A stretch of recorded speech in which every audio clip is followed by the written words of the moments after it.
Hi guys, welcome to Mumtaz kitchen. અત્યારે મસાલા ભરવાની સિઝન ચાલી રહી છે અને એમાં પણ અમુક મસાલા તો આપણે બહારથી જ લાવતા હોઈએ છીએ, જેમ કે કિચન કિંગ મસાલા, ચાટ મસાલા. તો આજે આપણે કિચન કિંગ મસાલા ઘરે બનાવીશું, એકદમ સરળ રીતના અને ખૂબ જ ટેસ્ટી, બધા જ શાકમાં ભળી જાય તેવો. તમે મારી ચેનલ મમતાઝ કિચન ઉપર નવા હોય અથવા ચેનલ સબસ્ક્રાઈબ ના કરી હોય તો જરૂરથી કરી દો. બેલ આઇકોન બી પ્રેસ જરૂરથી કરી દો. કિચન કિંગ મસાલો બનાવવા માટે એક પ્લેટમાં મેં બધી સામગ્રી લઈ લીધી છે. અહીંયા બધાના નામ લખેલા છે. ડિસ્ક્રિપ્શન બોક્સમાં પણ તે માપ સાથે હું લખી દઈશ, તો ચોક્કસથી જોજો. એક નોનસ્ટિક પેન મેં ગરમ કરવા મૂકી દીધું છે અને તેમાં આપણે આખા ધાણા જે 3 ચમચી જેટલા લીધા છે તે લઈશું. જીરું 2 ચમચી લીધું છે, 2 ચમચી મેથીના દાણા લીધા છે અને 2 ચમચી આપણે વરિયાળી લીધી છે. તેને આપણે આમાં પહેલાં લઈ લેવાનું છે. હવે ગેસની ફ્લેમ ધીમી રાખવાની છે અને તેને ડ્રાય રોસ્ટ કરવાનું છે. ડ્રાય રોસ્ટ કરવાથી આમાંથી જે મોઇશ્ચર હશે તે ઉડી જશે.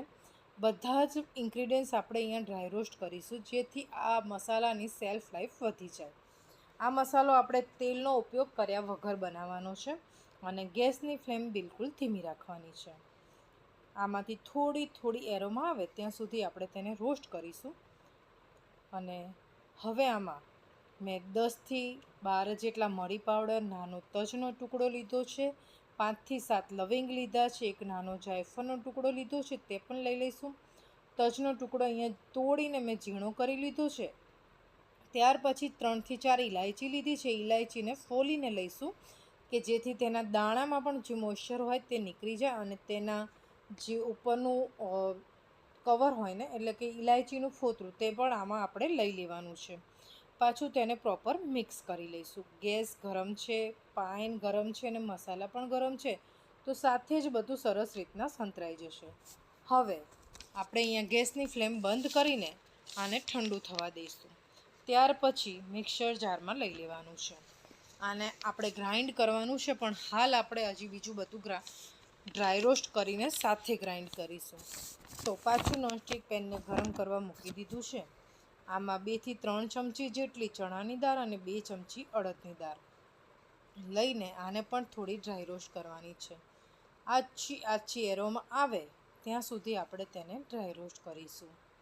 આનાથી જે મસાલામાં બાઇન્ડિંગ આવે છે તે ખૂબ જ સરસ આવે છે અને તમારો મસાલો એકદમ સુપર બજાર જેવો જ બને છે. જો આ મસાલો તમે ઘરે બનાવીને સ્ટોર કરી રાખશો તો તમારી પંજાબી સબ્જી કે બિરયાનીમાં તમે ઉમેરશો તો પણ તમારી જે વાનગી બનવાની છે ખૂબ જ ડિલિશિયસ ટેસ્ટવાળી બનશે. હવે મસાલાને આપણે પલ્સ મોડ ઉપર ગ્રાઇન્ડ કરી લઈશું. તમે જોઈ રહ્યા છો કે પલ્સ મોડ ઉપર ચર્ન જ કરવાનું છે, કન્ટિન્યુઅસ ગ્રાઇન્ડ નથી કરવાનું. હવે અત્યારે થોડું દરદરું લાગે છે, પણ હવે આમાં આપણે 2 ચમચી જેટલો લાલ કાશ્મીરી મરચું ઉમેરવાનું છે, 1 ચમચી જેટલી હળદર ઉમેરવાની છે, અડધી ચમચી જેટલી હિંગ લીધી છે, 1 ચમચી બ્લેક સોલ્ટ લીધું છે, 1 ચમચી સૂંઠ પાવડર લીધું છે અને આમચૂર પાવડર લીધું છે. આ બધાને એડ કરીને પાછું ગ્રાઇન્ડ કરી લેવાનું છે. ગ્રાઇન્ડ કરતાં ધ્યાન રાખીશું કે બધા જ મસાલા આપણા પ્રોપર ઠંડા થયેલા હોવા જોઈએ. ત્યાર પછી જ આપણે પલ્સ મોડ ઉપર તેને ચર્ન કરતાં ગ્રાઇન્ડ કરવાનું છે. હવે મસાલો ગ્રાઇન્ડ થઈને તૈયાર છે.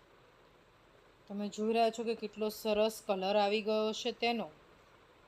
તો હવે તેને આપણે એક બાઉલમાં કાઢી લઈશું. તમે જોઈ રહ્યા છો કે કલર પણ સરસ છે ને એની એરોમાં પણ સરસ આવી રહી છે.